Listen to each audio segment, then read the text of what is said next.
Reading from the Bhagavad Gita as it is, chapter entitled Karma Yoga, page 104, verse 31. One who executes his duty according to my injunction and who follows this teaching faithfully becomes free from the bondage of fruitive actions. Therefore, this injunction of the Supreme Personality of Godhead, Krishna, is the essence of all Vedic wisdom. Yes. What is Vedic wisdom? Vedishta sadbhi ahameva vedyam. Knowledge. Veda means knowledge. What is perfect knowledge?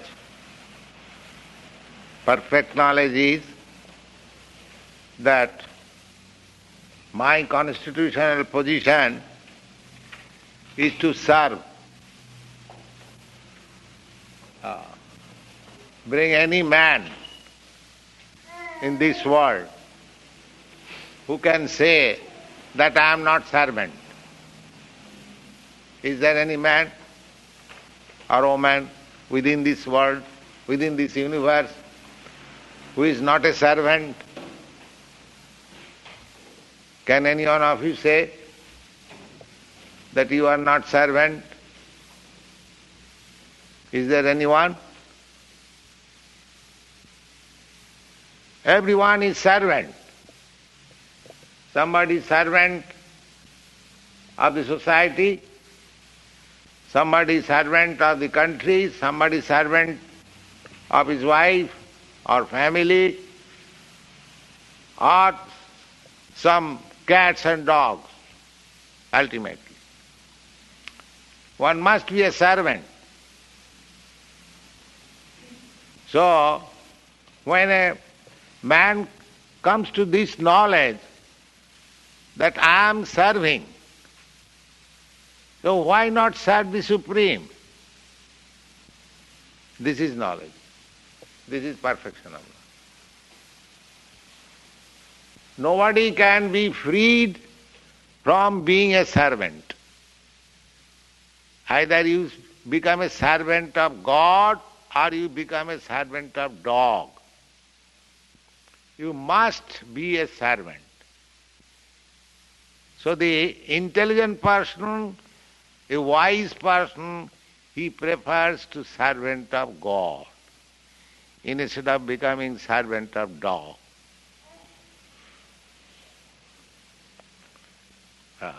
There is no escape that one cannot. One is master. Nobody is master. Everyone is servant.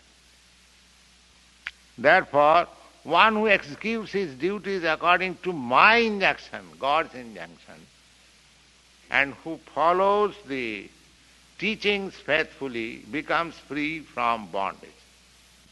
As soon as you become servant to somebody besides God, then you are in bondage. You are in obligation. Obligation there is, but that is not bondage. To become servant of God is not bondage. But servant of dog is a bondage. So, the intelligent person is he who knows that I am servant. Oh, why not become servant of the greatest? Just like somebody wants to be worker in government service. Why? Because government is very big establishment, great establishment. He has got many facilities. There is not bondage. Similarly, why not become the servant of the supreme government? That is perfection of knowledge. So long we are not servant of God, that means we are deficient in knowledge. And perfect knowledge is to become servant of God. Because you cannot escape by not being a servant. Everyone has to become a servant, this side or that side. Go on. As the Vedas are eternal, so this truth of Krishna consciousness is also eternal. One should have firm faith in this injunction without envying the Lord. There are many so-called philosophers who write comments on the Bhagavad Gita but have no faith in Krishna. They will never be liberated from the bondage of fruitive action. But an ordinary man with firm faith in the eternal injunctions of the Lord, even though unable to execute such orders, becomes liberated from the bondage of the law of karma. In the beginning of Krishna consciousness, one may not fully discharge the injunctions of the Lord, but because one is not resentful of this principle and works sincerely without consideration of defeat and hopelessness, he will surely be promoted to the stage of pure Krishna consciousness. Yes. In the beginning there may be some failures.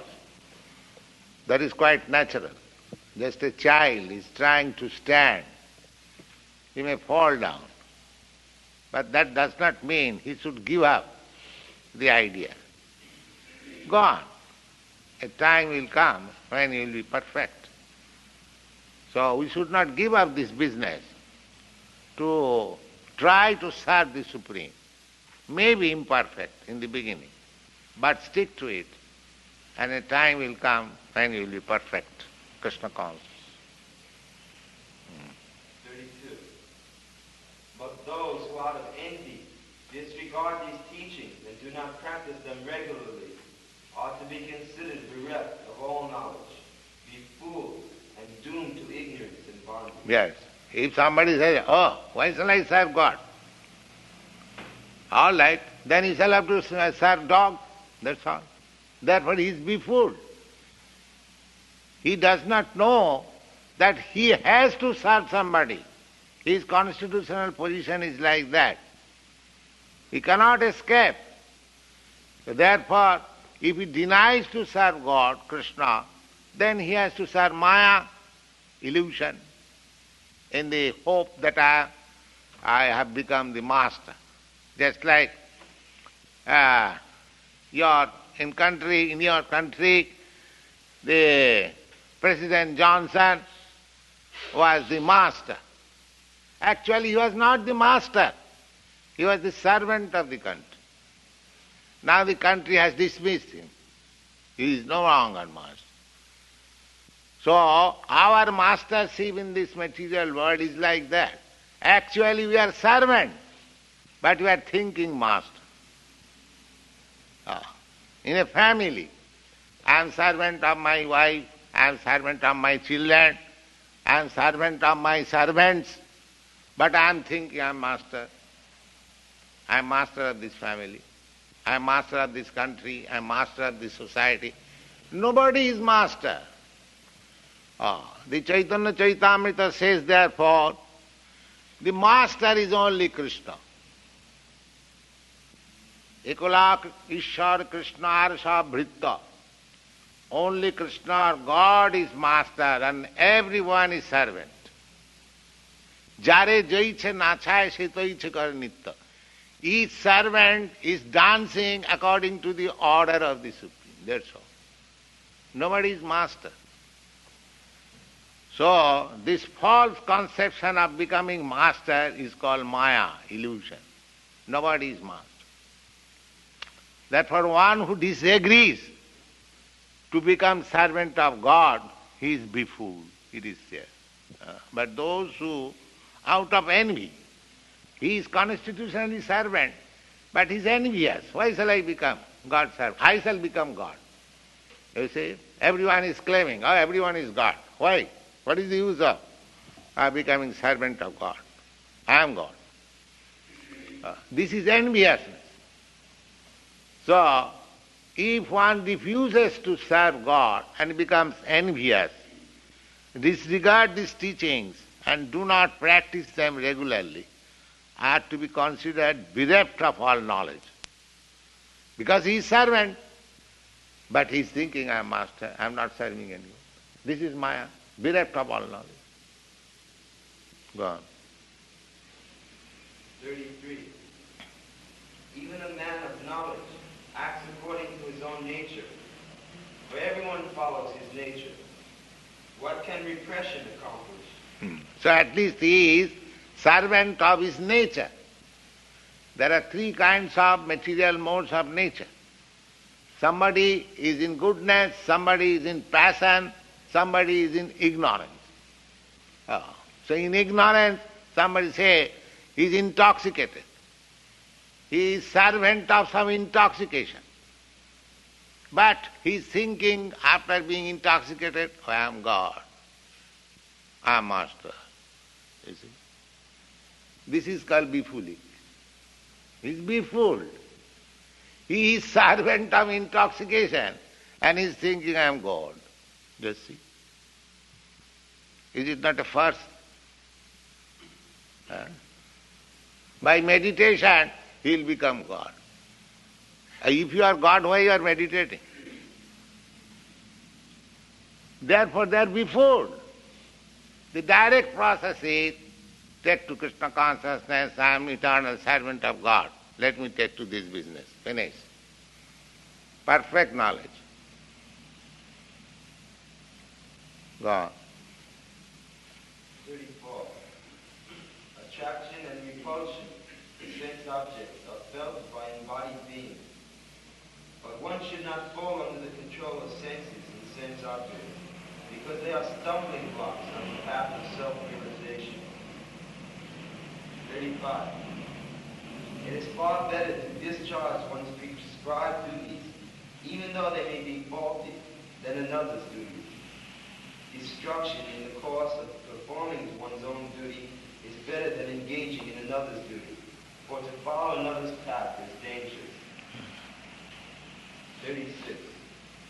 Arjuna said, all descendants of Vrishni, by what is one impelled to sinful acts, even unwillingly, as if engaged by force? Here, Krishna says that destruction in the course of performing one's own duty is better than engaging in another's duty, for to follow another's path is dangerous. Now, Arjuna was a military man, a Kshatriya. His business was to fight for the good cause. But in the battlefield, he thought that why should I engage myself in this killing business? Better retire from it. If I don't get my kingdom, I shall rather beg. This begging business is for us, just like we are sannyasi or a Brahmin. We are allowed to beg.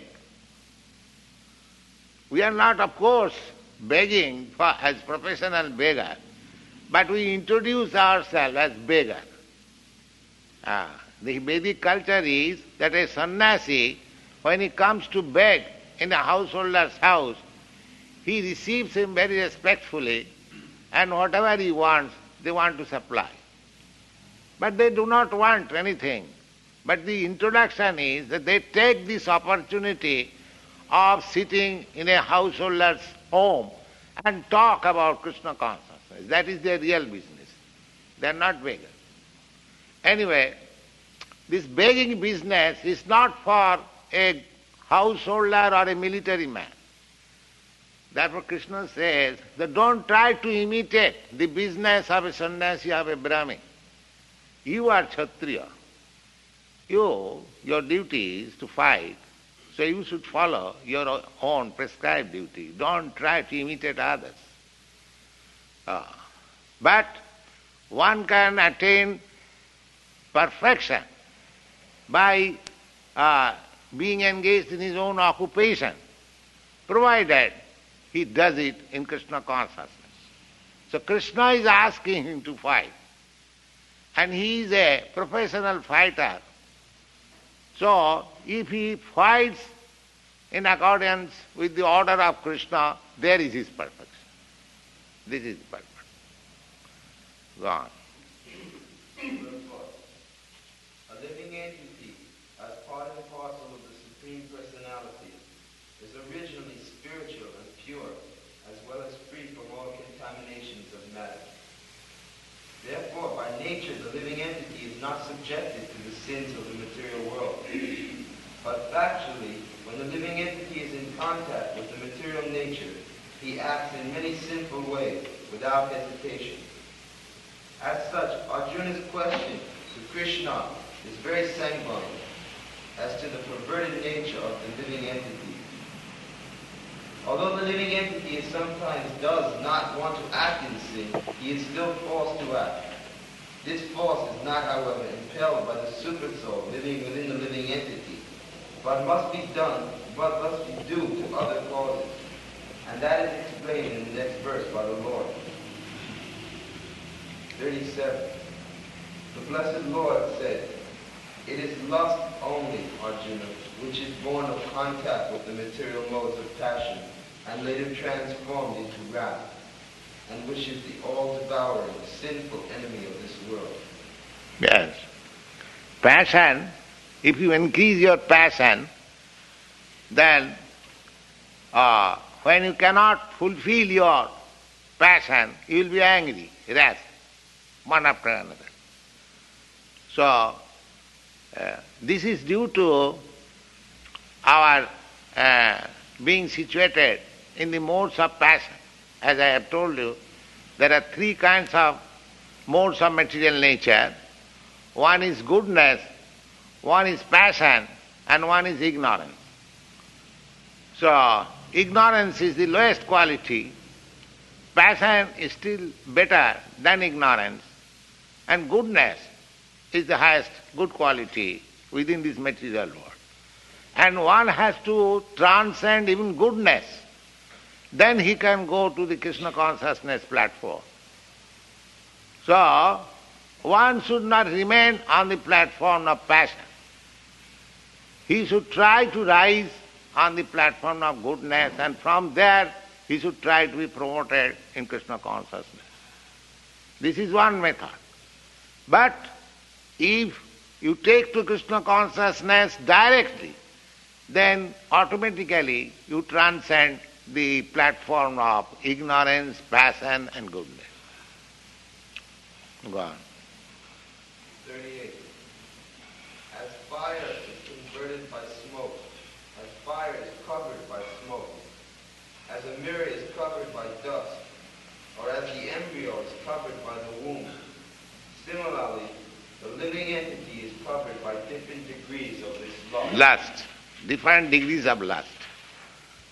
Those who are in the modes of goodness, their lust is a different quality.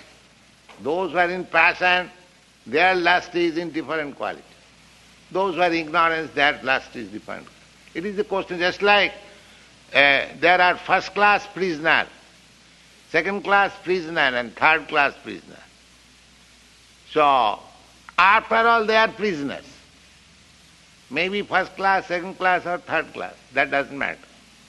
Similarly, within this material world, somebody may be very learned, rich, beautiful, and all good qualification in the modes of goodness. So, they are somebody in passion and somebody in lower degree or even animal life. But they are all prisoners within this material world. One has to transcend this position. One has to transcend even the so-called goodness of the material world. Just like Arjuna was trying to be so-called good man of this material world. He was trying to avoid the injunction of Krishna. Krishna wanted him that he should fight this Kurukshetra battle. But he wanted to be good man. So, that fighting, when he was convinced of Krishna's instruction, this Bhagavad Gita, that means he transcended even the goodness platform of this material world. So Krishna is trying to raise him to the Traigunna Visaya Veda Nistraigunna Bhavarjan. This whole material atmosphere is surcharged with three modes of material nature. So one has to transcend the modes of material nature. Just like one should not try to become a first-class prisoner. in the prison house, if one is a third-class prisoner and one is first-class prisoner, the third-class prisoner should not aspire that let me remain in this prison house and become a first-class prisoner. That is not good. One should transcend the prison walls or come out of the prison house. That is his aim. Go on. So far, there are 3 degrees of covering of the pure living entity, and thereby the pure consciousness of the living entity, or Krishna consciousness, is embarrassed by non-manifestation.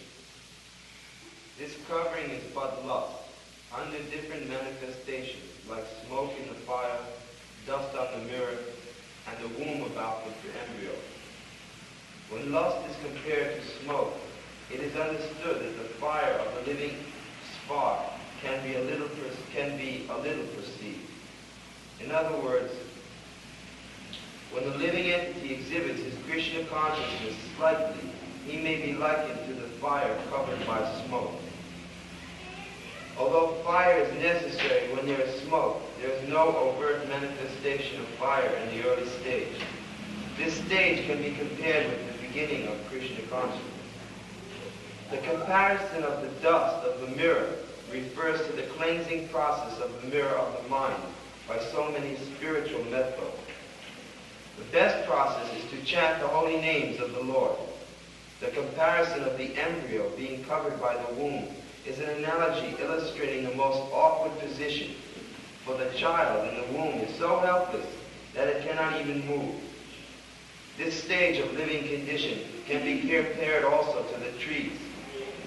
The trees are living entities, but they have been put into that condition of life by such a great exhibition of lust that they are almost void of all consciousness. Yes. These trees, we should know that the trees, they are also living entities. But they have been put in such awkward position that they are standing up in a position for thousands of years. They cannot move even. If somebody is cutting, cannot protest. They have been put into such conditional life. If somebody is coming to do some harm, they cannot go away. So, the most abominable conditional life is the trees. Go on. The covered mirror is compared to the birds and beasts, and smoke-covered fire is compared to the human being. Yes, the birds and beasts, they can move. They can protect themselves from somebody who is coming to harm. But still, they have no knowledge. They seem a little better than the trees. Gone. In the form of a human being, the living entity can perceive a little Krishna consciousness. And if he makes further development, the fire of spiritual life can be kindled in the human form. Yes. By careful handling of the smoke in the fire can be made to blaze. Yes. When the fire is covered by the smoke, if you little fan over it, then immediately there is blazing fire, immediately smoke is gone.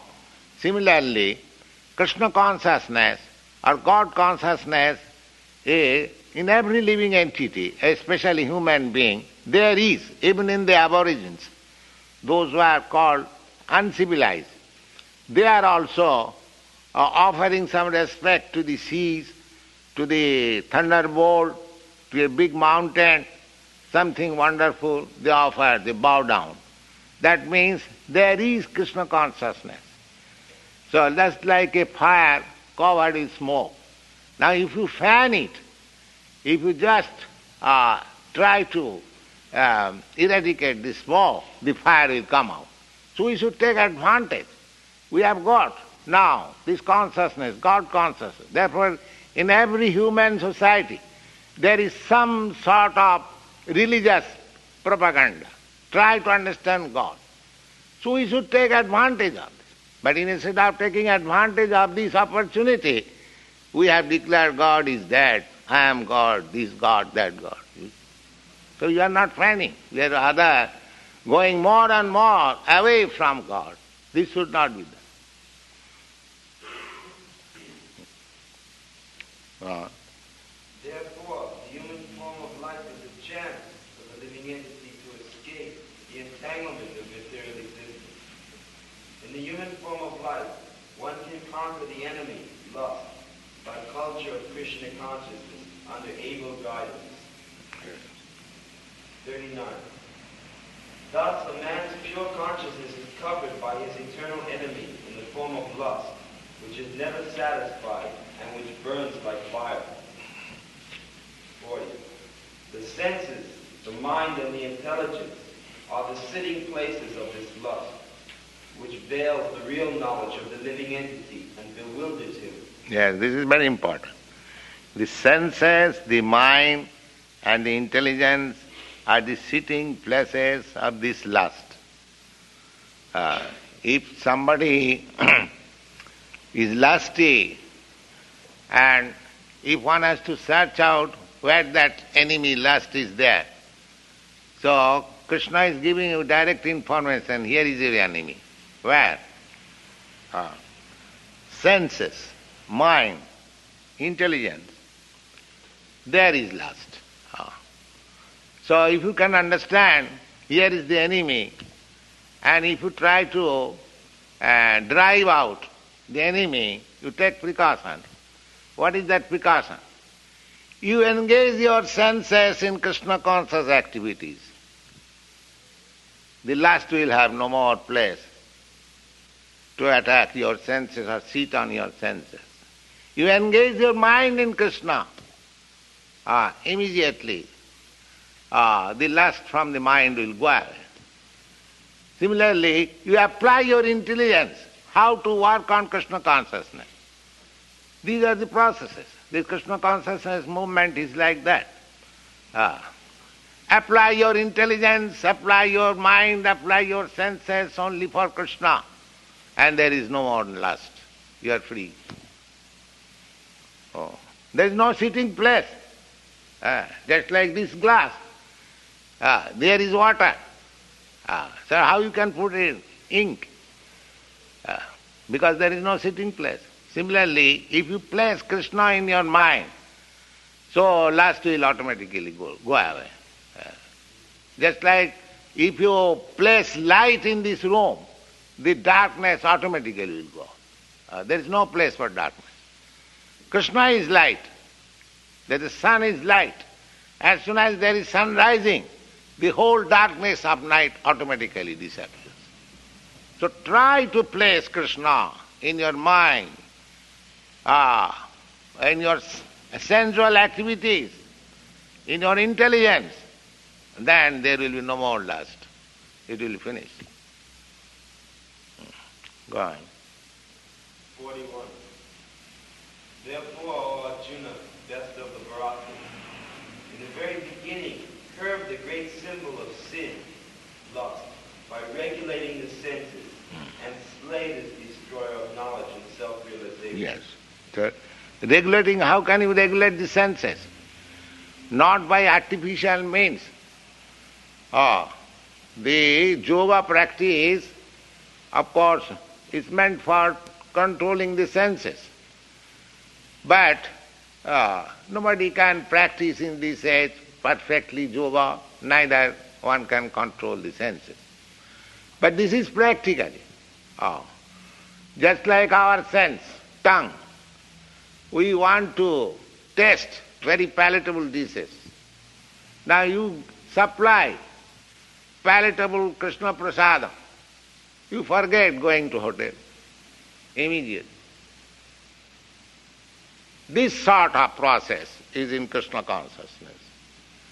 We don't simply prohibit that you don't do this, but we supply something which is engaged by the senses and the mind, the intelligence, so that you do not require to be engaged otherwise. Positive and negative. Simply negative is no good unless there is positive engagement. So Krishna consciousness is positive engagement. So there is no question of negative. Negative is already there. If you taking nice food stuff, they automatically you give up obnoxious and nonsense food stuff. But if I say, don't take this food stuff, this is not good, and if I don't supply you nice food stuff, naturally you are hungry, you will have to take whatever is there.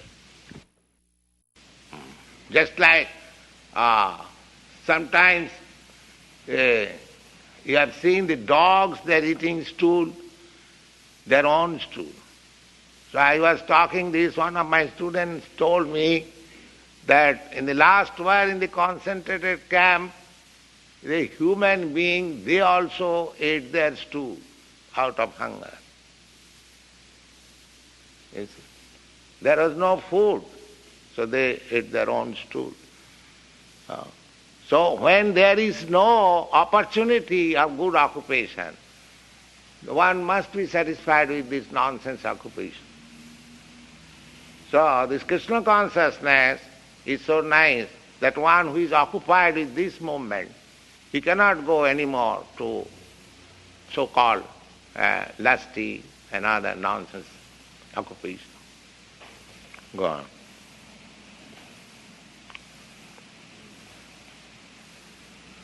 42. The working senses are superior to dull matter. Mind is higher than the senses. Intelligence is still higher than the mind. And he, the soul, is even higher than the intelligence. So we have to come to the platform of soul. Generally, we are on the dull material platform of this body. And this body means senses. And this center of all these senses is the mind. And the mind is also controlled by intelligence. And when you go above the platform of intelligence, then you come to the platform of spiritual soul or Krishna consciousness. That is your position. So one has to try to transcend all these three stages of material platform and then come to the spiritual platform.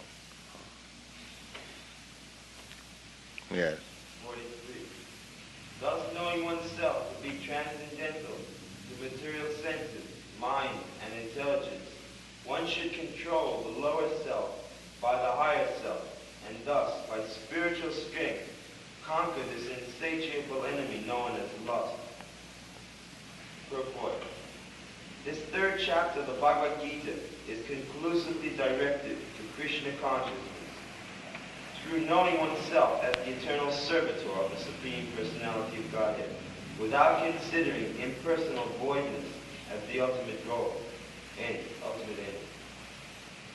In the material existence of life, one is certainly influenced by propensities of lust and desire for dominating the resources of material nature. Such desire for overlording and sense gratification are the greatest enemies of the conditioned soul. But by the strength... Generally, those who are under the bodily concept of life, they are struggling day and night. Why? To have overlordship of this material nature. This is material activity. And those who are on the mental platform, they are trying to philosophize, mental speculation. Those who are still intelligent, they are taking to this yoga practice by intelligently trying to controlling the senses. But as soon as you come to the spiritual platform, automatically these things are done, because all your senses, mind and intelligence are occupied by Krishna consciousness. Go on.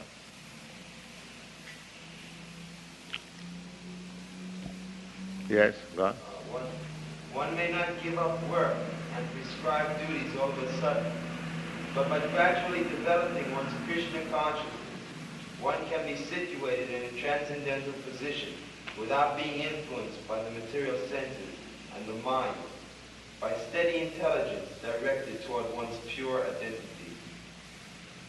This is the sum total of this chapter. In the immature stage of material existence, philosophical speculations and artificial attempts to control the senses by the so-called practice of yogic postures can never help a man toward spiritual life. He must be trained in Krishna consciousness by a higher intelligence. Thus ended Bhaktivedanta purport to the third chapter of the Srimad Bhagavad Gita in the matter of karma yoga, or the acting of one's prescribed duty in Krishna consciousness. Okay.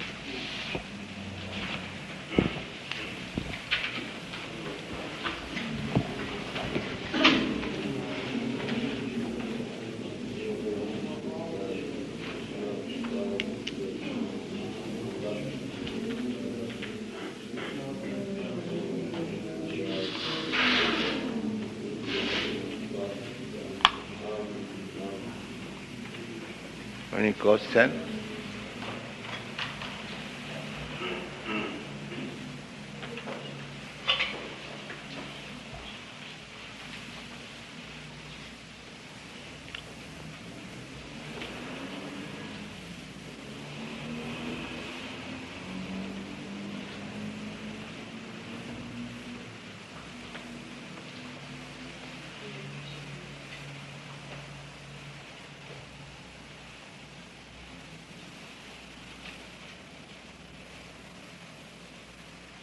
Yes.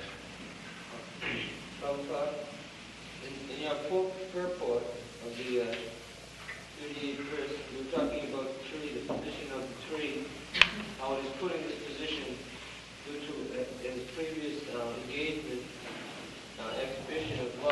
Page. Pardon? Page 106. Yes. Which? Read it? Where? The comparison of the embryo being covered by the womb is now illustrating the most awkward position for the child in the womb. It is so helpless that it cannot even move. This stage of living condition can be compared also to the trees. The trees are living entities, but they have been put into that condition of life by such a great exhibition of lust that they are almost void of all consciousness. Yes. So what is your question?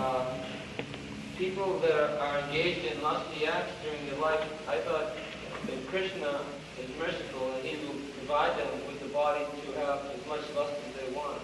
I can't see how a person could evolve into that body of a tree through engaging himself in lusty activity during the lifetime. I don't follow. In the Bhagavad Gita, it is stated that whatever one's consciousness is during his lifetime will be at the time of his death. And that will determine his next body. Yes. Now one who is very lusty, living very lustily during his lifetime, his mind will be on his body. Yes. So So there are many varieties of life. Just like somebody is very lusty and he wants sex enjoyment so many times a day. So there are many animals, many birds, they are giving the opportunity like that. Just like the pigeons, the sparrows, or there are many birds, the swans, the ducks. They have got every day 20 times sex intercourse. So this facility is given to them. I see. Similarly, somebody wants to eat meats and blood, he is given the chance to become a tiger. So Krishna is giving chance everyone. And one who is very dull, cannot understand simply the sense gratification, they are made the dullest possible, like trees. stand up for thousands of years. So, all these different varieties of life, 8,400,000, we have got different varieties. That you can calculate. There are 3 qualities. 3 into 3 equals 9. 3 multiplied by 3, it becomes 9. And 9 multiplied by 9 becomes 81. Automatically it becomes more than 8 million. So, God's kingdom, His calculation, His fine judgment is very difficult to understand, but practically we see there are so many varieties of life. Why? They have been given chance. All right. You want this sort of life? Here it is. Take it. Accept it. So they are transmigrating from one life to another, one life to another, one life to another. Out of many such millions of living entities, one who comes under Krishna consciousness by the grace of Krishna and his devotee spiritual master, his life is successful. He gets the clue to get out of this entanglement. Otherwise, he is to trouble within these 8,400,000 of species of life.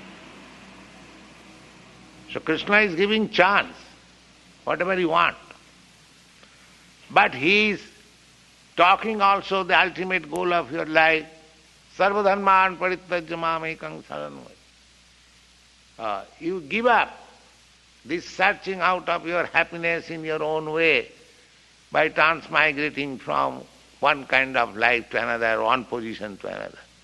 You just take shelter of me and I take charge of you. This is the whole proposition of Bhagavad Gita. This is Krishna consciousness. One has to give up searching out of happiness according to his own plan, but he has to submit himself to Krishna, who will take charge and will give you all happiness that you deserve. That is Krishna consciousness.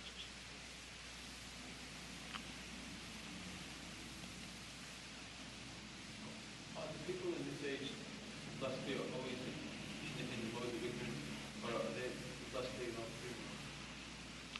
free? Anyone who is in the material world, he is lusty.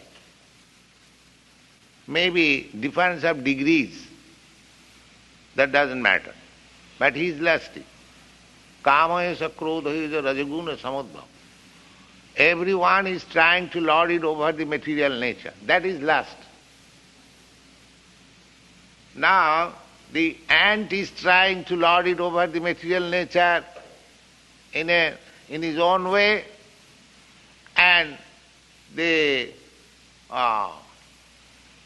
big politician, he is trying to lord it over the material nature in a different way. Everyone is trying.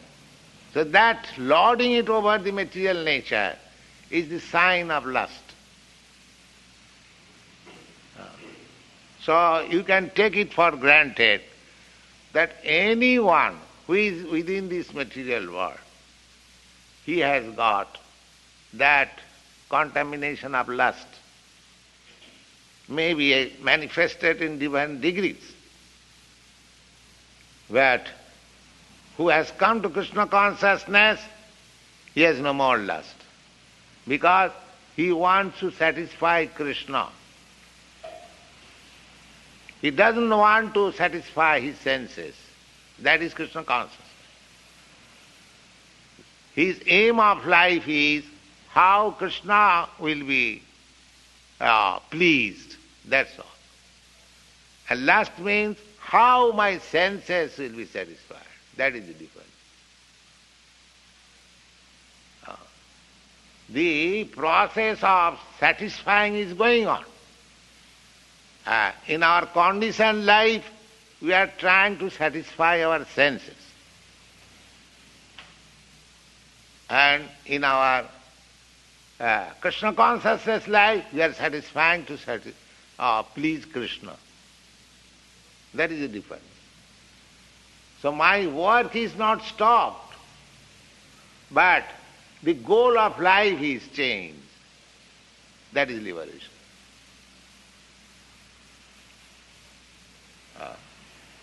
We don't say that you kill your desire. No. You purify your desire to satisfy Krishna. That's all. Now your desire is to satisfy your senses. That's all.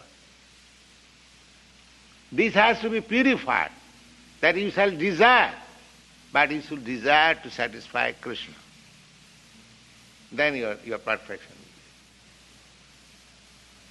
In one way it is very simple and easy, because I know how to satisfy my senses.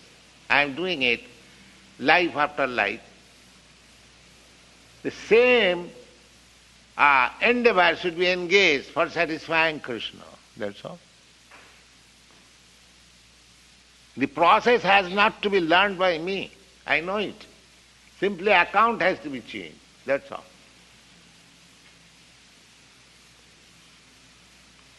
So Krishna consciousness is very simple and easy. Immediately you come to the spiritual platform or transcendental platform.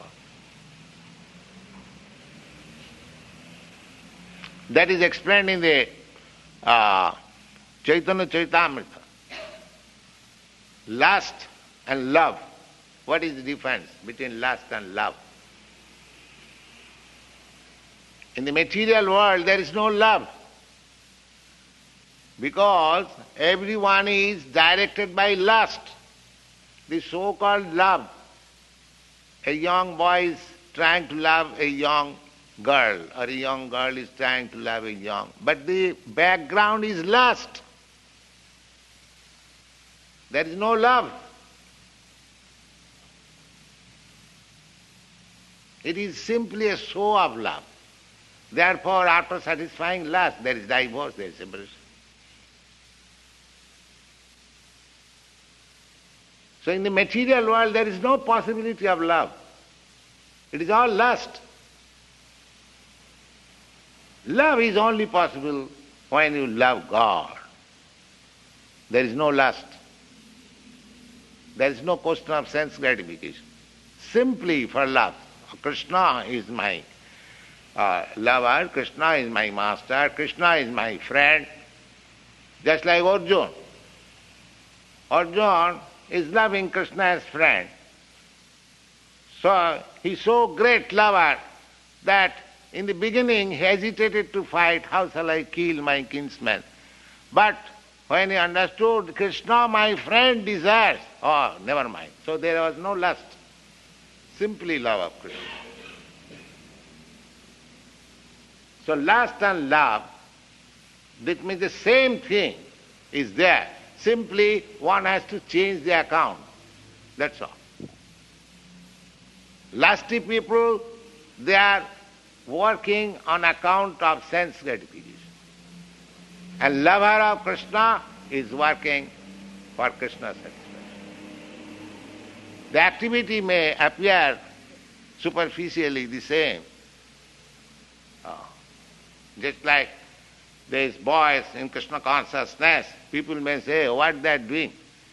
They are also eating, they are also cooking and offering Krishna. And they say, this Krishna consciousness, what is the difference between this food stuff and the hotel food stuff? In this way they may think, they are also typewriting, they are also using dictaphone and this tape recorder and all this material. But they do not know that everything is being used for Krishna. Therefore there is far difference. There is no lust. So you can utilize everything if it is in Krishna consciousness, not for satisfaction of your lust. Then your life is sublime. We do not reject anything, but we accept anything with Only difference is that we do not accept anything for our sense gratification. We do not accept this tape recorder for sense gratification, singing or dancing. We accept this tape recorder to record Krishna's glories, to record Krishna's topics.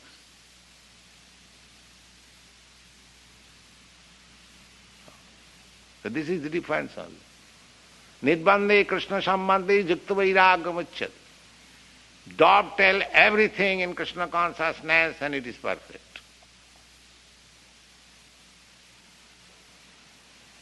And dovetail anything with your lust or sense gratification, apparently it may be very good, nice thing, but it is nonsense. It is lust.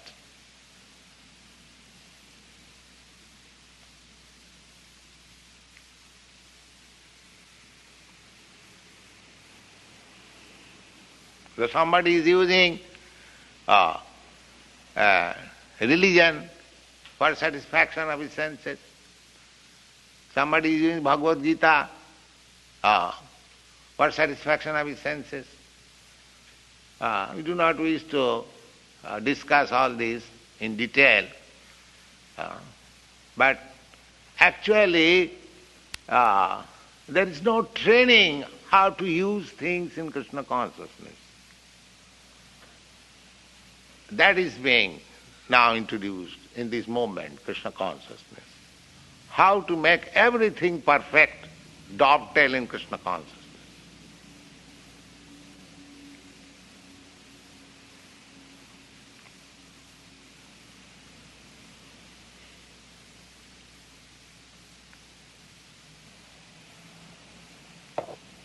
So, any other question?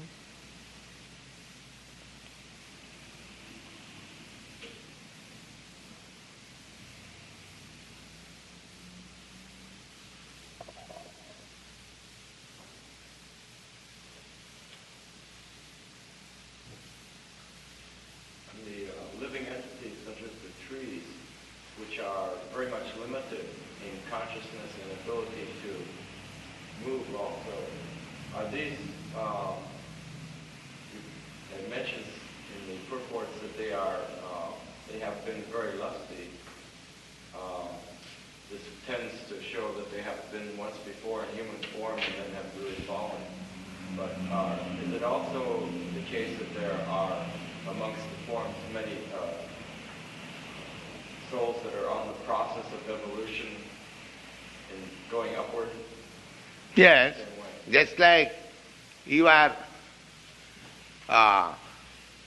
stepping some staircases, you go to the second floor or third floor, but somewhere or you fall down again.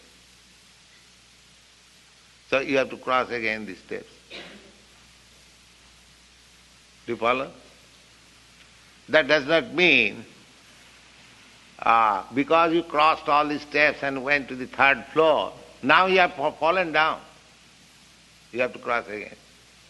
So there is a regular evolutionary process from trees to worms, reptiles, from reptiles to birds, from birds to beasts, varieties of beasts, and from beast to human life. These are the stepping stone evolutionary process. But even if you are human being, if you fall down to the category of the trees, then you have to again go up step by step. You have to come to the form of the worms and reptiles, then birds, then beasts. Therefore we should not miss this chance. This is intelligence. If I miss this chance, then I do not know where I am falling down again. So there is no teaching, there is no knowledge in the whole world. They are driven out just like animals. This educational institution, universities, there is no department of knowledge. How the living entities are working, how they are being transmitted, they are falling down, how they... No. A very risky civilization. The people should try to understand this Krishna consciousness philosophy very seriously, if they at all want their own good.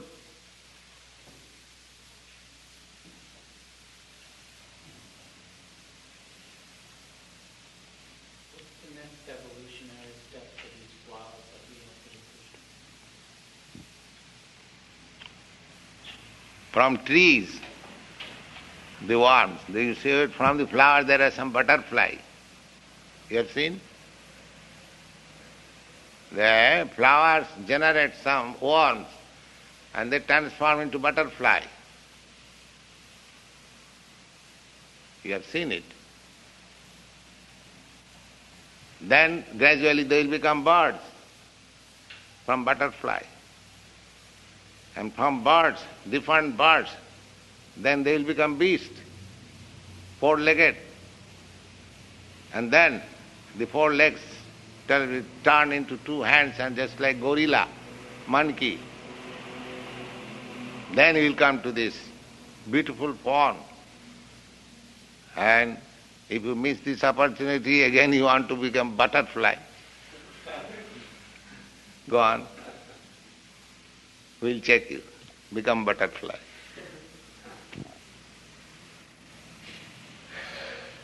Nature will not excuse you. As soon as you want to become butterfly, yes, come on, here it is.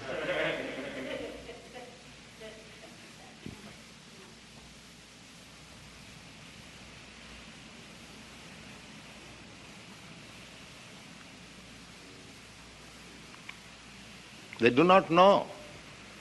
They are thinking this is a fleeting life, let us enjoy. Very risky civilization.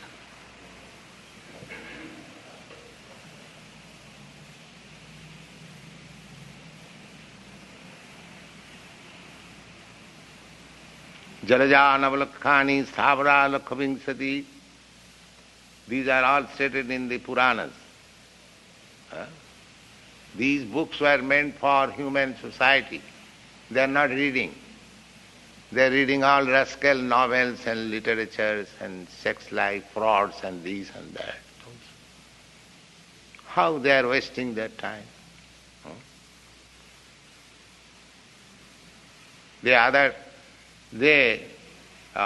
Govinda Das was showing me one literature, how I picture the boys and girls, they are enjoying this, what is called, this surface, spending money, you see. But there is no instruction how they are wasting their time, this human form of life, simply by jumping in the water.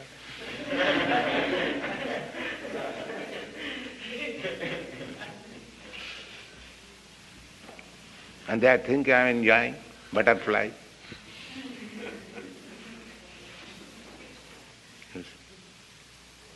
They do not know the value of this life.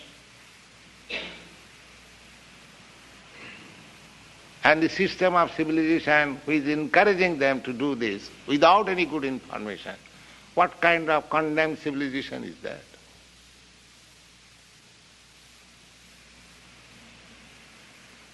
Pulling by force to the darkest region of hell. They do not know. Although the hellish condition of life is in the front, there are so many varieties of life. They do not question where from these lives come.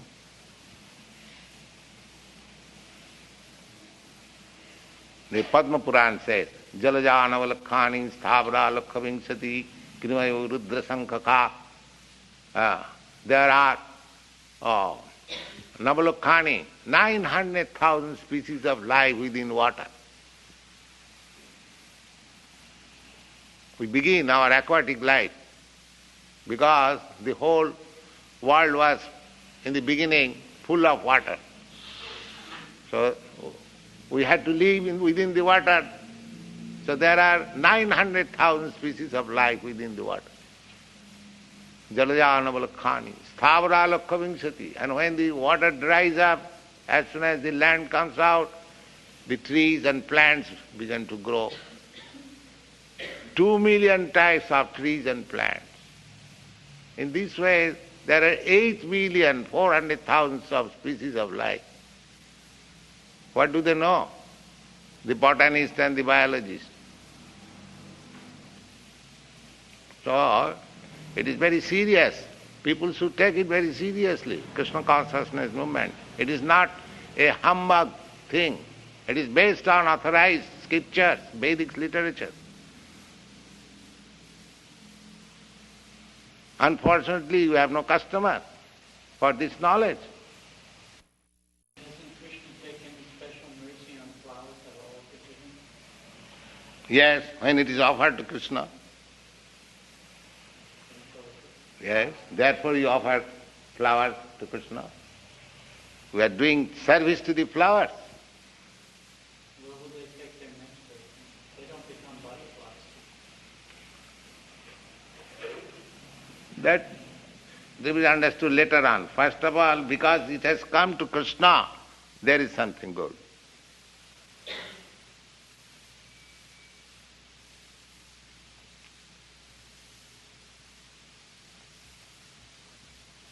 The tree which has produced this flower, he is benefited.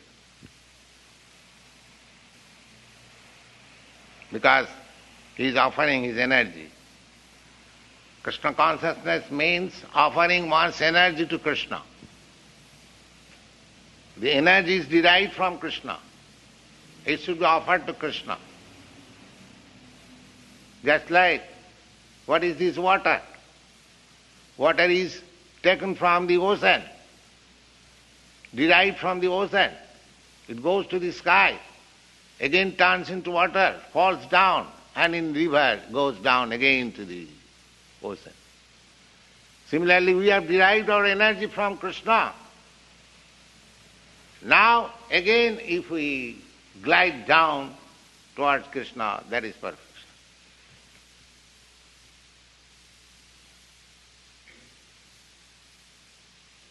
We haven't got separate energy.